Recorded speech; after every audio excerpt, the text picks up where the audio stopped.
This is Jim Furyk, and this is Jim Furyk at the second, playing his second. He's all square with Paul McGinley. Oh, what a shot from Furyk.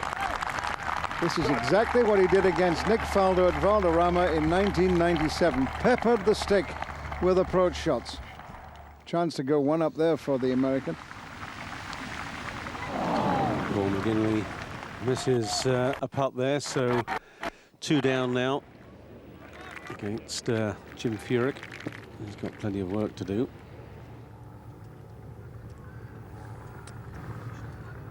Oh, no. Furyk loses the hole there to McGinley. Furyk only 1 up now on McGinley.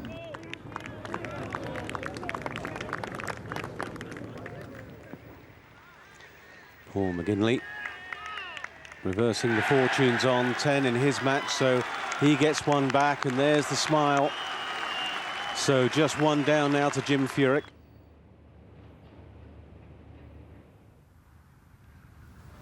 McGinley on the 11th, struggling a little bit now in his match. This putt for a half down the slope, but he's up to the challenge. So he remains 1 down with Jim Furyk, and he's getting himself up as he holds a couple of important putts on the last 2 greens. He is the course record holder on this golf course here. Now we've got Paul McGinley, 1 down, putt to halve the hole.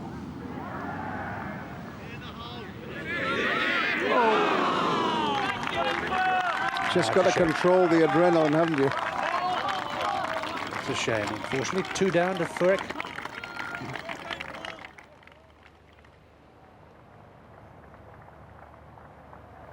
Paul McGinley, 2 down, but that makes him only now 1 down. And from the European standpoint, the Europeans left on the course who are up are all rookies, and it will be Sam Torrance having to rely on them to bring them in with the trophy. McGinley. And he's fighting hard. 3rd shot to the par 5, currently 1 down. A beautiful little chip here, settle down. But uncomfortable distance by the hole and playing against Jim Furyk. But he looks to be enjoying it as well, and that's good to see. Well, an outrageously long putt to win the hole for Jim Furyk on 15. This is storming by a little. Oh, no, it did well in the end.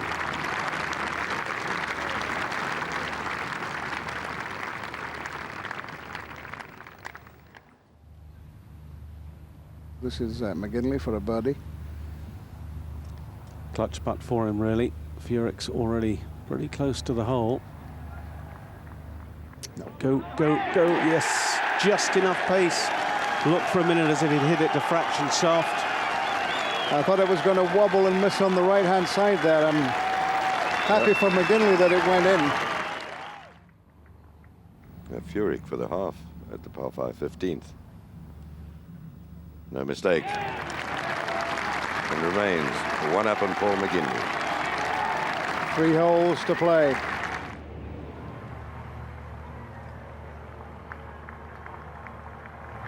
This is McGinley at 16. Good tee shot. He had a great shot in here yesterday afternoon. And not a bad one this one. Again, the downhill putt that swings a little from the left. It's safely on the green and on the right level. Desperately tight as Furyk follows McGinley in. Vitally important to keep it up that right-hand side. And, of course, both of the boys have overcooked it a bit. But a very difficult putt from the bottom. So there are outside chances of birdies. I think from the angle Paul is coming, it might move a little from his right. There's a little further up the green, the ball will move from the left. But it's downhill and slick.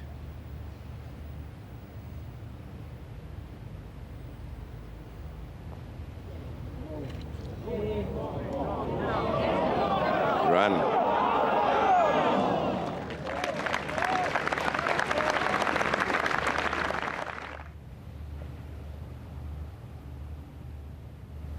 Down the hill, slightly right to left.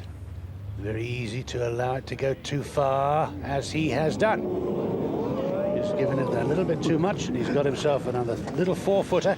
It's being like a pantomime when the baddie comes in just at the back, and ooh. Isn't it? I mean, it's amazing, the crowd response. Oh, he holds it. And Furyk remains 1 up on Paul McGinley with 2 to play.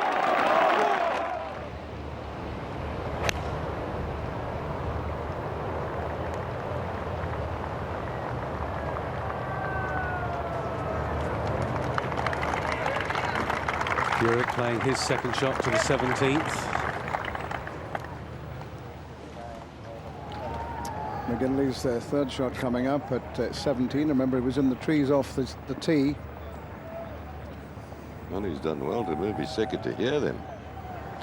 And the tree, but coming out of heavy rough, it'll be difficult to get any spin on the ball. Going up the screen with the green looking at him. Furyk's ball ahead of him, and same number. And of course, unfortunately, Jim Furyk has got a cleaner lie, so it means that he's going to have more of an opportunity of being able to control the shot.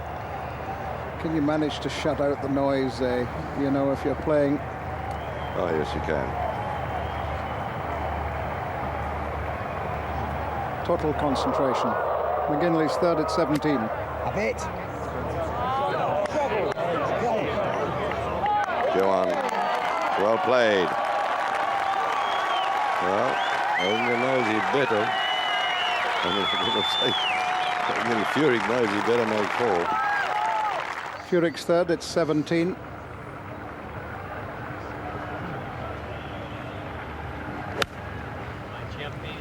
One of the best pitchers on the US side. And exactly what you'd expect him to do. Hit it. Fine shot, hole high. Probably a slightly better side to putt from than side on the opposite side of that green. No. And a chance.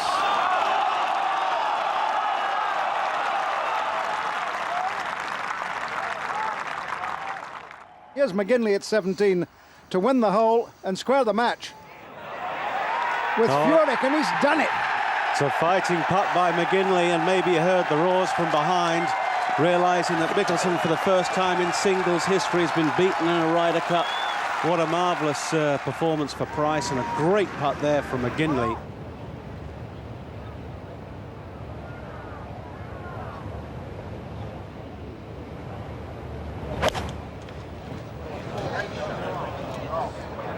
He hooked it left in the bunker in an earlier round, and In the bunker. in the bunker again. In the bunker.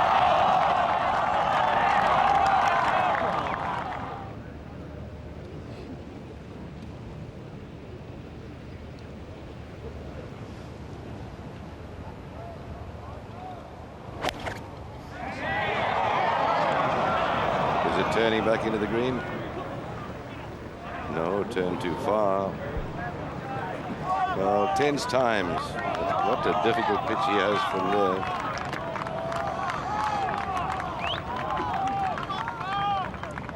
Well, they've both got some work to do.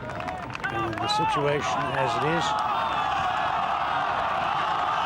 still might be able to halve in 5, which would give him the half point.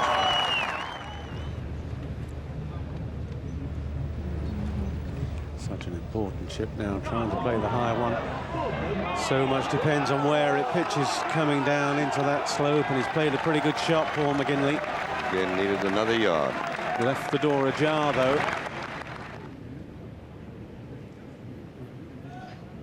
I think the lie is okay. Yep. Well, we saw Hasinger holing from the bunker.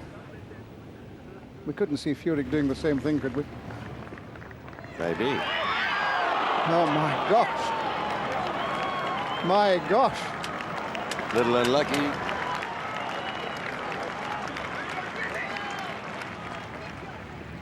How often have we said before that Paul McGinley hits so many great putts that don't quite go in. I wonder if this is the one that's going to go in, which will be the one that he will never forget his entire life.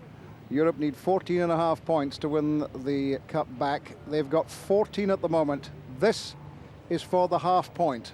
This to win the cup.